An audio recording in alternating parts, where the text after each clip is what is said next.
they were able to find a drive, and we were able to respond, and we just weren't able to finish. And so, we weren't able to get it done.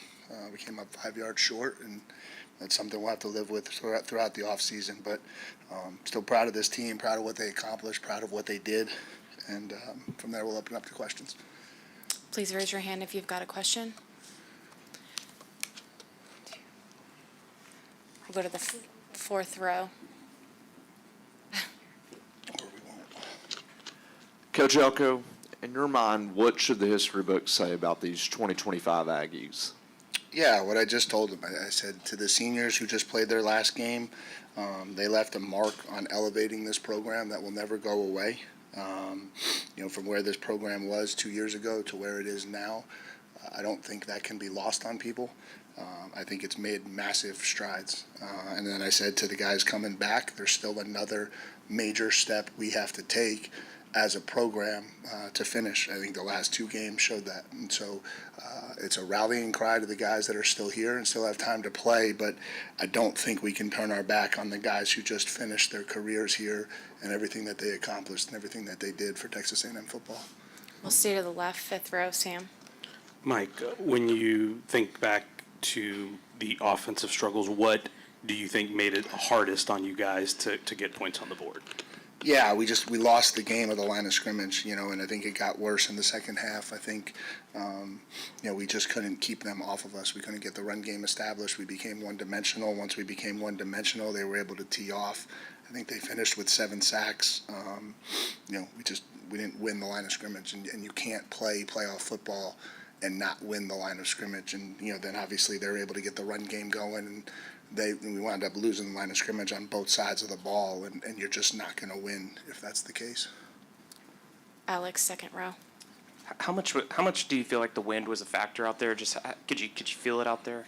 Yeah, I think it played a role, but it played a role for both teams. I think it was challenging to be precise with the football. I think it took some of the screen game out of the equation because of that, but it affected both teams evenly. And then just what exactly happened with Le'Veon? Was it a re-aggravation of what he had already dealt with? Yeah, it was a re-aggravation. He's good. Scans were good. Everything came away clean, and so he'll be fine going into the offseason for what he's got to do now. We'll stay to the left, first row, Olin. Yeah, Mike, I was just curious on the fake punt. Is that something that y'all had seen that you automatically do, or was it a case that you were thinking, hey, there's just not going to be a lot of points scored today, and that we got to manufacture them? Probably a little of both. I think it was probably a little bit of both. It was something we felt like we had a chance at. I think we did.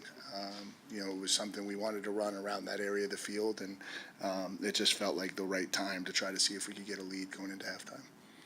We'll go to the right, Travis, front row. Yeah, Mike, on the final play, what was the look you were hoping to get on that last offensive play? It's hard to say. I think, it's hard to say without watching the tape. And did you think that there should have been a stoppage before that for a targeting look? I don't think that matters. We're going to go to the second row, Brian Davis. Mike, what happened on when Fletcher got loose for that 56-yard run that took them and set them up for their touchdown drive? Anything specific happened on that, or he just get loose? Or he just got loose. I thought they found some surfaces and some runs. They started getting their wide receivers involved in inside gaps, and really created a very, very it was a heavy power football they were playing with 3 wide receivers on the field, and we just didn't handle it well enough. the way that your run defense had been playing all day, though, that play and then Tony's run around the edge, did you just feel like bend but don't break, and they broke, or what do you think? No, I think we just didn't make the plays we needed to make down the stretch. That's all. Coach, we'll go back over to the left, fourth row. Coach, Marcel obviously had a great year. Ending didn't go quite the way you wanted to, but when you look at his overall play, and specifically today, what do you feel like he needs to work on to become a better version of himself and what he can be? Yeah, I think he's still a young quarterback. I still think there's a lot of room for development and growth from him. I think you saw major strides this year, but I still think there's a ceiling there that he's not close to hitting. And so he's a great kid. He's a hard worker. I know he'll go back to work this offseason, and I think you'll get a much better version of him next year with another year of continued development in our system. We'll stay to the left, third row. Coach, how do you want this team and this group of players to be remembered moving forward? I think kind of how we talked about the first question, that was the same one. I think they left a legacy in terms of redirecting this program. 11 wins, playoffs for the first time, and then a little disappointed that we weren't able to finish it down the stretch. We'll go over to the right, second row. Yeah, Mike, after those 11 straight wins and being in the top 5 all year, how much pain are you feeling wanting it so bad and not being able to deliver today? No, it's not about me. It's the pain the kids feel. I'm fine. I'm a grown man. I can handle it. You hurt for those kids because you know how hard they worked. You know what they put into this thing. People will try to knock at what they did and what they accomplished, and that won't be fair to them, and they'll have to deal with that. But that's life today in this day and age. I hurt for them. It's a great group. I enjoyed being around them. It was a lot of fun to come to work every day, and I'm going to miss being able to do that. We'll go to the front row. Mike, what went into the decision to pick Zirkle as the field goal kicker, and what did you see kind of go wrong on that kick? It was just low. It was a low kick. It didn't get the height that it needed. It didn't get the trajectory that it needed. Was there something in practice you saw that led you to pick him as the guy? Yeah. And then just Marcel's play in this game, how would you kind of assess it? And were some of the struggles due to the trenches play you talked about? Yeah, it was a lot. There was a lot of pressure on him. When you can't establish the run game, it's really challenging. And the last 2 games, we haven't been able to run the football, and that makes it really, really hard when you play good teams. And so, I think you see something very similar with us. If teams can't get the run game going, we've been able to tee off on them. It's the same kind of thing. And so I think it starts with our inability to run the football. Marcel Reed can't be our leading rusher. He can't have the most carries. It just can't happen that way, and we've got to go into the offseason and we've got to figure some things out on how to do that better. And then I think he'll tell you he was up and down a little bit. Certainly the pressure impacted it. Give Miami credit; they certainly impacted it. They're a really good defense, and we just got to figure it out. We'll stay to the right, third row. Mike, in the first half especially, y'all did a great job containing Carson Beck. He was having a lot of difficulty. Y'all were getting a great pass rush on him, and then it loosened up a little bit there in the second half. Did you see any adjustments that they made in the second half to allow him to do that? No, I think it was the exact opposite of what I just kind of went over with us. I think our struggles were we could never get the run game going. I think what they were able to do in the second half is get the run game going, and I think that let them play in front of the chains a little bit more. It wasn't as many obvious passing situations. The third down distance changed. We weren't able to put him in as many third downs as we were in the first half. And so, and then obviously he came out in the opening drive and made some throws. He's a talented kid. He was going to do that at some point. But I just think it was a little bit more, they were able to get the line of scrimmage going, and then that kind of forced us into some different looks run-wise. And I think that's kind of, it was more that than anything else. We'll go to the left, second row, Aaron. Hey, Coach. Obviously, this was y'all's first playoff game, and we're neck and neck for the most part. But do you think that getting these players more playoff experience or experience in big games like this will help you guys down the road to achieve the big goal? Yes. I think in order to ultimately complete the playoff quest, you've got to first get in, you got to learn what it's all about, and then you got to get good enough to win games in the playoffs. We'll go to the right, fifth row, said.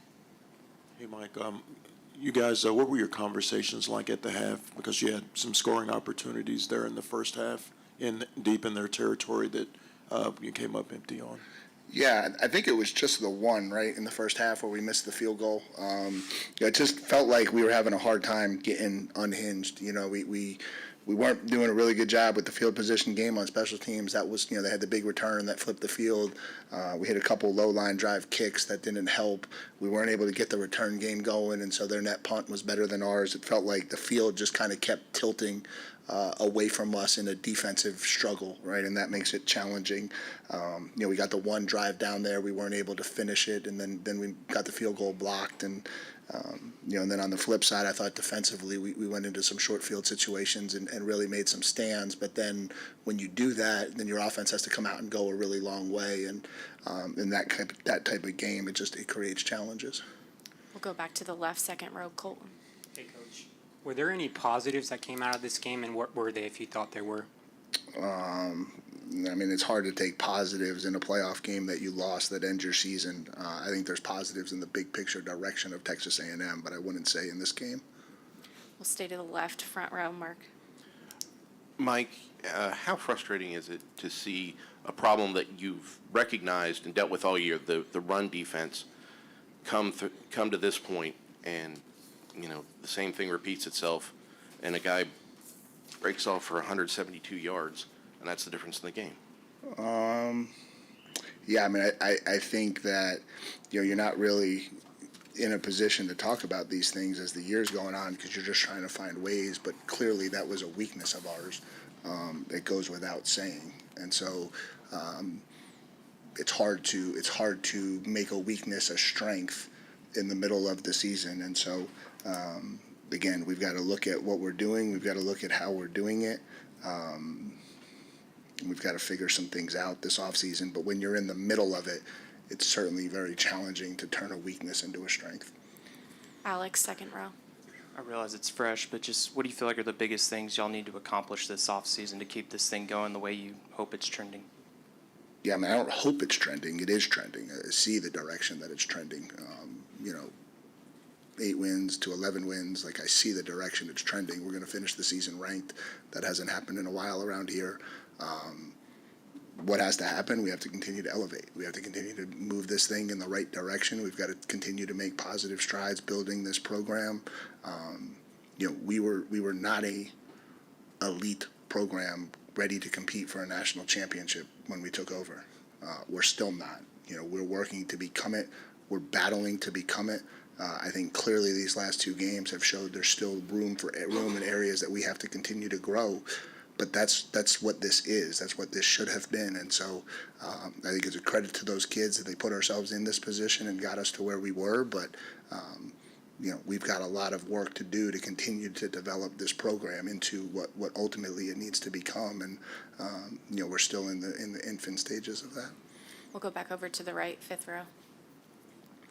Mike, I think in the last 4 games this season, y'all end up -8 turnover-wise. What are the factors that you see kind of causing those problems? And I guess when you're playing really good teams, how does that make it tougher for you guys? Yeah, it makes it really challenging. I think it's a huge part of it. I think we finished the season -8 in turnover margin. It's not a great stat. That's not where you need to be. You have to be on the other side of that ledger. I think that some of it comes down again to we've got to figure some things out in terms of how to control the line of scrimmage better than we were able to do this season. That's really what it's going to come down to. We'll go back over to the left, fifth row, Sam. Mike, you talked about having to live with this throughout the offseason. What do you think will nag at you the most about the way this ended? Just that it ended. I thought, we came into this season, and I think, the very realistic conversation about this team was we were a really good team that was going to have a chance in every game they played, was going to have fairly small margins to be successful, but was going to have an opportunity to go out there and be successful. And I think that's exactly how it played out. We weren't able to tilt the margins in our favor the last 2 games. That's going to be a killer. One to not go to Atlanta, one to not go to the quarterfinals. And so that's a killer. But you gotta swallow it, and you gotta move forward just like we did last year. Coach, we'll go to the front right. Mike, you talked about some of the run defense issues there. We had talked to the players a lot throughout the season. They always felt it was just, gap integrity or just some simple fixes. As you look at the season as a whole, was it just simple fixes, or was it more nuanced to why you guys just, kind of struggled down the stretch there? Yeah, I mean, obviously there's a ton of nuance in it. If it was as easy as just simple fixes, we would have simply fixed it. Not to be disrespectful, but there's a lot that goes into where the struggles were, and so we've just got to figure it out. I'm sorry, I don't have much of a better answer than that. To the left, third row, Matthew. After being amongst the top sack totaling teams all season, what led to the inability to get back tonight? I don't know if we had an inability to get to him. I think we sacked him twice in the first half. I think the problem was in the second half we couldn't get him into third down where they had to throw the ball. All right, anything else for Coach? Okay. Thanks, guys. Thanks for all you. Jay Bateman and defensive players next.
All right, we've got.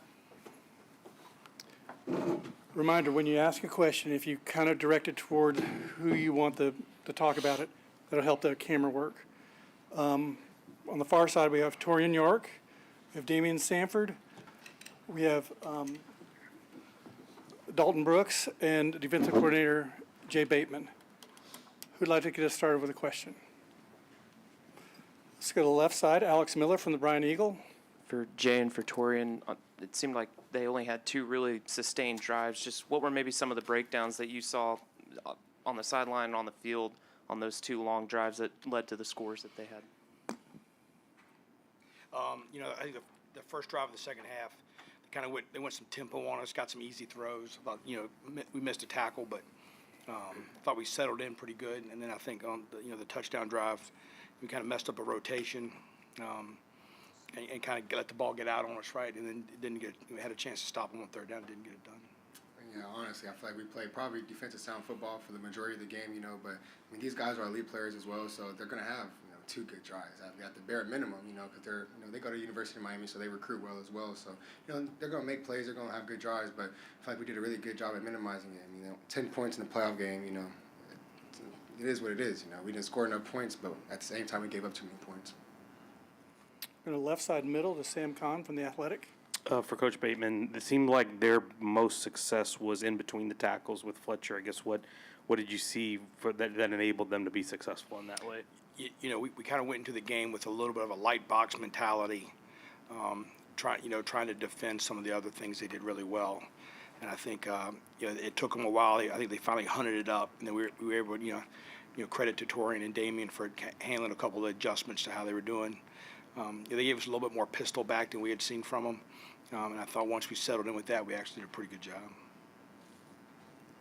Right side front to Travis Brown from the KBTX. Hey, Torian, how do you hope people remember this season with how it started and then also how it ended? I mean, it's the foundation setter. We have high hopes for our team. We're in year 2 though. That you gotta realize that. I think Ohio State won their first championship with Ryan Day, and he's in year 8. So college football, it's a hard world to win in, and especially win at a high level. But this is just a start. We're in year 2. We're gonna be heading into year 3. So we're gonna be all right. It's a small bump in the road, but we have finally gotten to this stage. We know what it feels like. So when we get back here next year, those jitters shouldn't be how they were today. Dalton, when you forced that fumble, how much did you feel like that could be a momentum shifter in the game? A turnover is always a big momentum shifter. And, you want to go down and score, and that kind of would have flipped the game. But, once you get the fumble, I feel like it's just a turnover and then keep playing. Left side middle to Tyler Shaw from KBTX. Yeah, Torian, you talked about the trajectory going into year 3. How does the end of this season, does it feel any different? Yeah, is there a different feeling than how last year ended and how you guys ended this year? Yeah, it feels unreal for sure. And you have your first ever playoff game at Kyle Field and you drop it, it's definitely unfortunate. But like I said, there's still so much to build on top of this. We're just barely scratching the surface of who we really are going to become in the future. Questions? Let's go to the left side again to Alex Miller. For the 3 players that'll be returning, just what do you feel like are the biggest steps that you guys have to make this offseason to take that next step? Keep the culture. That's a big thing. You got to keep the culture together, keep the players together, and really come back and start rebuilding just like we did last year. And keep it going, keep pushing, keep fighting, and keep everybody in it. Yeah, piggyback off what you said. Play for each other. I feel like this year we really play for each other, and we had a lot of guys return, and we had a pretty good run this year. So I feel like going into next year we got to do the same thing. Yeah, it's definitely not the end-all, be-all. It's unfortunate. Like, we lost the playoff game, but like I said, we still have so much to build on top of. So we're going to have a lot of returning players. We're going to be all right. Texas A&M will still be on the rise. We're still going to be up and coming. So, just got to focus on it right now, honestly. And it sucks right now, but once we get back in January and we start meeting, it's just on to the next, honestly. That's how life works. Let's go left side to Aiden and then Mac. Mr. York, you mentioned that there were jitters at the end of this season that you don't expect to be there next year. What do you believe contributed to those jitters this year? This is the first time we probably played on the biggest stage. Like, this is a do or die, all or nothing type of game, So, we played in a lot of big games, but we haven't played any games of this magnitude yet. But I don't feel like there were many jitters. It's just, it's natural. You play a big-time game. When you get out there, yeah, but when you take your first hit, it's like, all right, bet, we're playing football.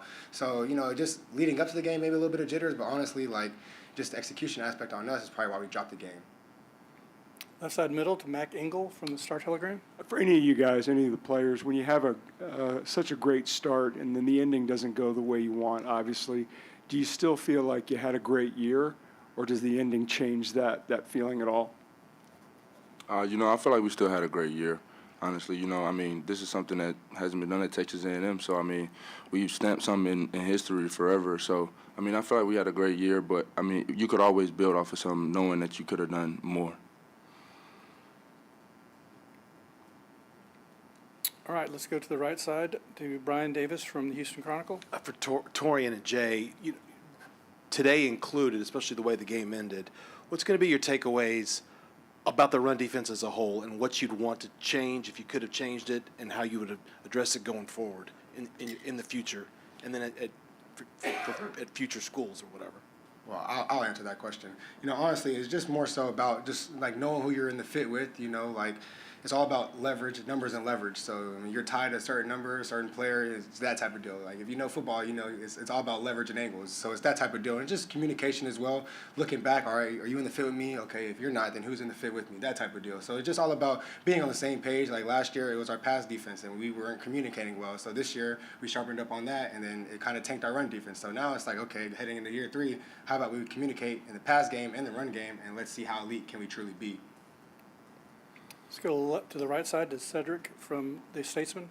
Hey, Torian, what was the confidence level down the stretch? You guys are down 10-3, and Marcel's leading the offense down the field. What was your confidence level? Did you guys feel like you were getting ready for overtime? Oh, for sure. We had a minute 50 left probably. Well, how much do we have? 2 minutes and a minute 44. So it's like we work 2-minute drill every Wednesday against the offense. So we know they had a good offensive drill against us this past Wednesday. So we have faith in the offense for sure. But at the end of the day, that's out of our control. All we can do is hope and pray that we go down there and score a touchdown to tie it up to go into overtime. So Yeah, like we got scored on, but we gave them time back to get the ball and go execute a 2-minute drill. And it just didn't go our way, so that's just how it went. Left side, Aaron from SI. For Jay, obviously your last season here ended sooner than you likely expected, but what do you think's the biggest takeaway that you'll have from your time here in College Station as you move on? I think the biggest takeaway I'll take is the ability to coach these players, and how fortunate I am to coach the guys I've been able to coach here. This is a great place, and a lot of great players coming back. Left side to Matthew from the Dallas Morning News. For all three of the players, what is the conversation like when you guys are in a close game like this, considering you guys have been in close games this season?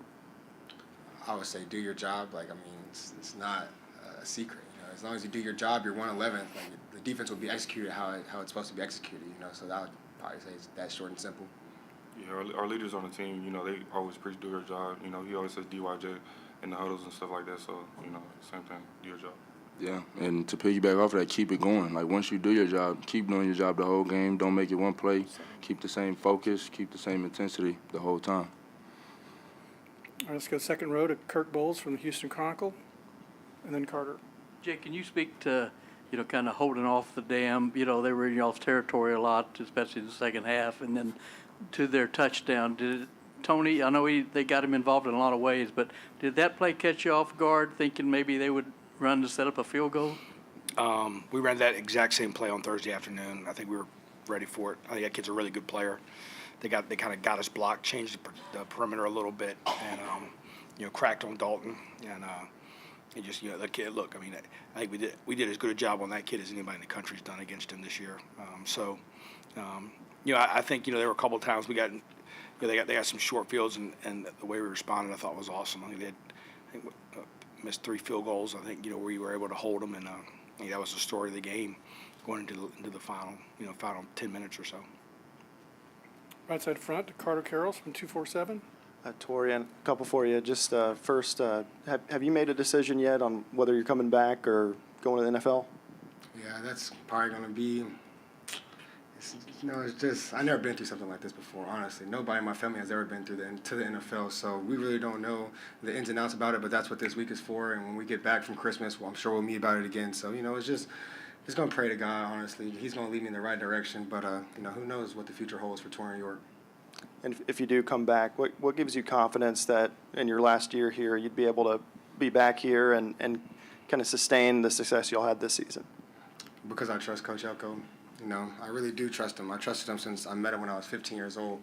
So everything he's told me he was going to do, he's made it happen. So I'd probably just leave it at that. Just my trust in Coach Elko, ultimately. All right. Oh, we'll have one more from Alex Miller. Wrap us up. For Torian and Dalton, I know you guys are really close with Marcel. Just what'd you maybe say to him in the locker room after today's game, and just maybe the biggest areas of growth you've seen from him overall this season? I'll go first, George. I told him, honestly, it's over now. Keep your head up. You can't beat yourself up about it once it's over. I mean, once it's over, it's over. So I told him, don't beat yourself up about it. And then, I live with him. So once we get home, we'll talk about it. We'll talk it out, see what we could have done better on both sides of the ball. And then that's really how we do after every game. And, this one will be much different. We'll both be down about it. But, I always try to keep him up in good spirits because he runs this whole thing. So if I could keep him up, I feel like I could keep the whole program up. Yeah, we're basically neighbors. They live together, and I live right down the street. So, we spend a lot of time together. So, after the guys told me I love him, I know you did your best. It didn't go our way. We didn't win the game, but it ain't like you weren't out there trying. It ain't like you were throwing the game away on purpose. It just didn't go our way. It wasn't our time yet, that type of deal. We just got to learn from it, man. You got to remember how it feels. Like, this is a terrible feeling. Thought Texas lost hurt. Like, this one hurt times 10 because it's at home. So, just words of encouragement for sure. Just, give him a hug, tell him I love him, and just we'll be back. All right, that's a wrap. Thanks, guys.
All right, coming to the stage, we have offensive coordinator Colin Klein, we have quarterback Marcel Reed, and wide receiver Mario Craver.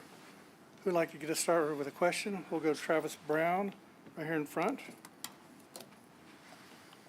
Hey, Marcel, what was the look on that last play? What were you kind of looking for, and what did they do to mix that up?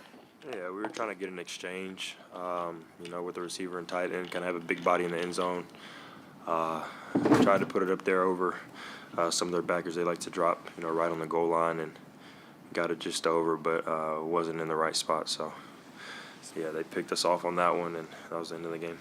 With the way the season started and ended, how do you hope people kind of view this season? Yeah, I think, it's just another step of this program. We took what we learned from last year, brought it to this year, and hopefully we can take from what we learned this year to next year. This is a really, good team.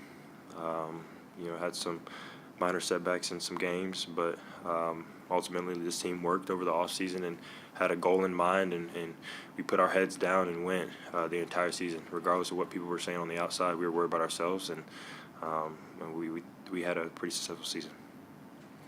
Left side middle, Sam Kahn from The Athletic. For Colin, you guys weren't able to run the ball consistently, at least as much as I imagine you would like to. What do you think led to the struggles in being able to establish the run game?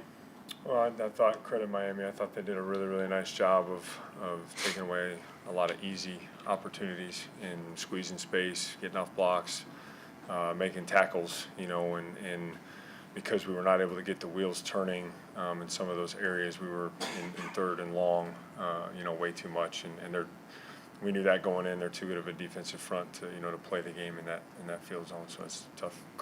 Again, credit to them. Go front row to Carter from 247. Marcel, just how would you kind of assess your season, and what do you think maybe you need to get better in this offseason? I think I had a pretty decent season, definitely better than last year, and there's room to grow for sure. I'm going to go into this offseason and just, keep pounding, trying to make throws and tight windows and stuff like that, make sure my feet are set, and just do that. I mean, I don't think, there's really anything tremendously that, I have to nitpick on, but, I'm just going to keep growing over the years. With 7 sacks, just what were they presenting to you guys that was such a challenge from a pass rush standpoint? Well, I think it's there's some things schematically, but for the most part, they create ways to get those guys in one-on-one situations, and but again, it's we knew it was going to be a long day if we were going to play in that many third and long to go situations, right? And credit to them. Let's go back behind the lights to Parker. Mario, I saw you have a pretty long embrace there with KC after. What did you say to him, and what has he meant to you throughout this year, just kind of being that 1-2 combination? I just told him thank you for everything he's done. I told him he made me a better teammate, a better person, better player in all aspects of the game. I just told him thank you, just in case he won't be here next year. And then just talking about the receiving corps as a whole, maybe one of the most talented groups that's come through here. How do you want this group to be remembered in that aspect? I just want us to be remembered as explosive play guys, big play guys, get the ball in our hands, create plays in space. That's us. Or let's go to the right side to Christy from the Associated Press, and then Cedric.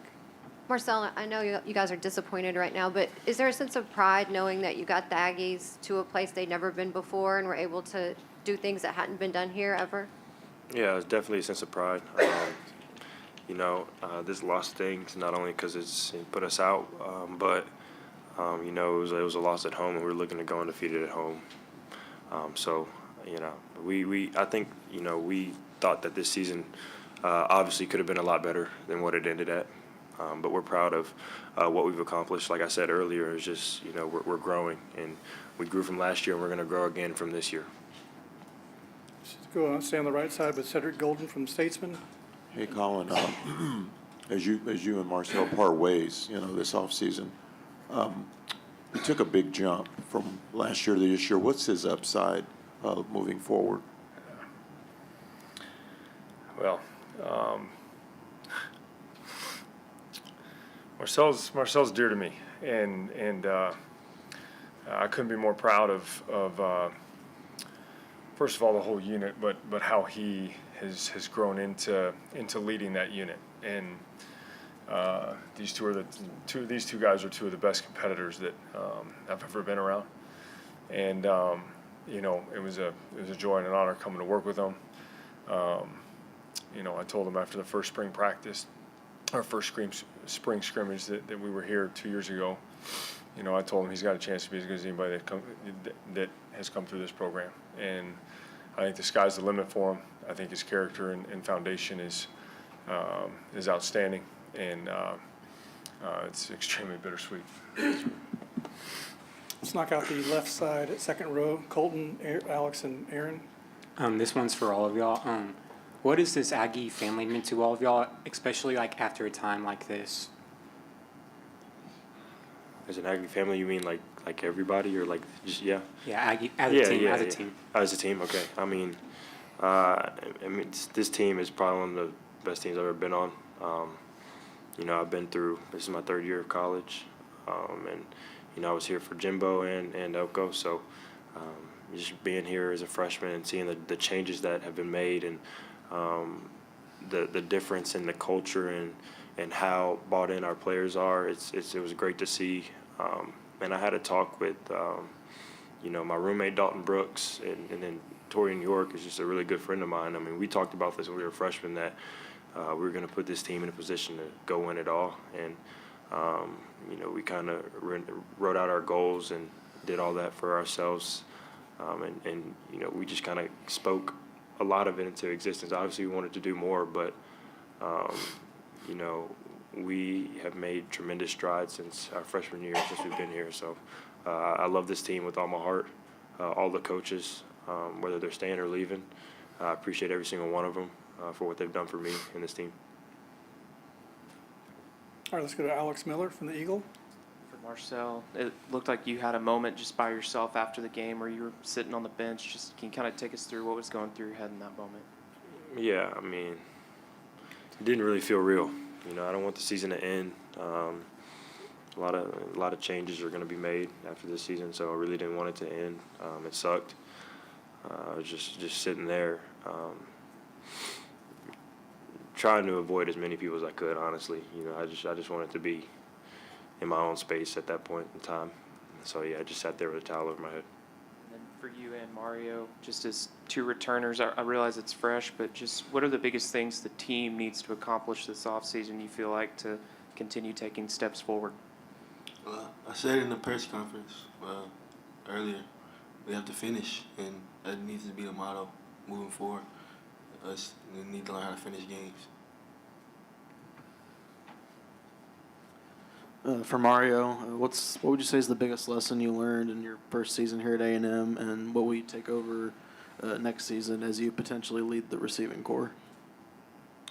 Just keeping a level head no matter what's going on, and me just keeping my composure because my teammates are relying on me. They're looking at me, seeing how I'm reacting to each and every play that's going on out there. So just staying level-headed and becoming a leader. Let's go to the right side to Kirk Bowles. Yeah, Colin and Marcel, you had a lot of good drives in the first half that didn't finish. You had the false start before the fourth down try, and the fumble on the broken play and the blocked field goal. Did you feel like you're trapped in a rut a little bit and the frustration kind of builds? Absolutely. I mean, that's, you know, it's it's kind of the, you know, the story of this one, you know, from the turnover standpoint and no points in the red zone. I mean, that's a way to get beat. And it's hard when you're spinning your wheels because everybody's grinding at it and trying to get it done, and then we weren't able to do that. So it was tough. Stay on the right side. Hey, Marcel, you heard Colin kind of get choked up there when he was talking about you. I wonder what you thought in that moment and just what that relationship's meant to you over the years. Yeah. I don't want this guy to leave, but but I'm really happy for him. You know, everybody in the QB room always knew this was a dream of his. Go coach at his alma mater. So you know, really proud of him. It's gonna suck, but you know, things change. It's life, and you know, I love this guy to death. I mean, he's taught me a lot of lessons. I'm always, you know, just talking to him. He checks in on me more than anybody besides my parents. And like, even when I come up there to just, you know, watch film with him, he's always asking me how I'm doing. You know, how's my day been, and you know where I'm at. You know, with everything that's going on in the world. So, you know, he's really like a second father to me. You know, my dad was a coach, so you know, I'm used to having a coach as a father. So yeah, this guy, I mean, he's done a lot. He's done a lot for me, him and his family. Left side middle to Mac from the Star Telegram. A question for Mario and Marcel both. Chance to play a playoff game on campus. Can you speak to just how much fun it was to play a playoff game here at Kyle Field? Yeah, I mean, it's an amazing environment. You know, you never should be mad at having the opportunity to play at Kyle Field. This is probably the greatest place in college football to play at. You know, unfortunate, you know, end to the season at home, but, you know, we love all the fans here and the energy they bring. Go right side front to Carter. Marcel, just from your point of view on that incompletion to Ruben, did you feel like that should have been a targeting or reviewed or anything? I mean, I thought so, but it's not up to my discretion, you know. In the game of football, you know, things like that happen. You just got to keep playing, go to the next down. So it's unfortunate, but you have to get to the next play. And how did you see Le'Veon just kind of handle the last several weeks, working his way back, and how tough was it for you guys mid-game to lose him again?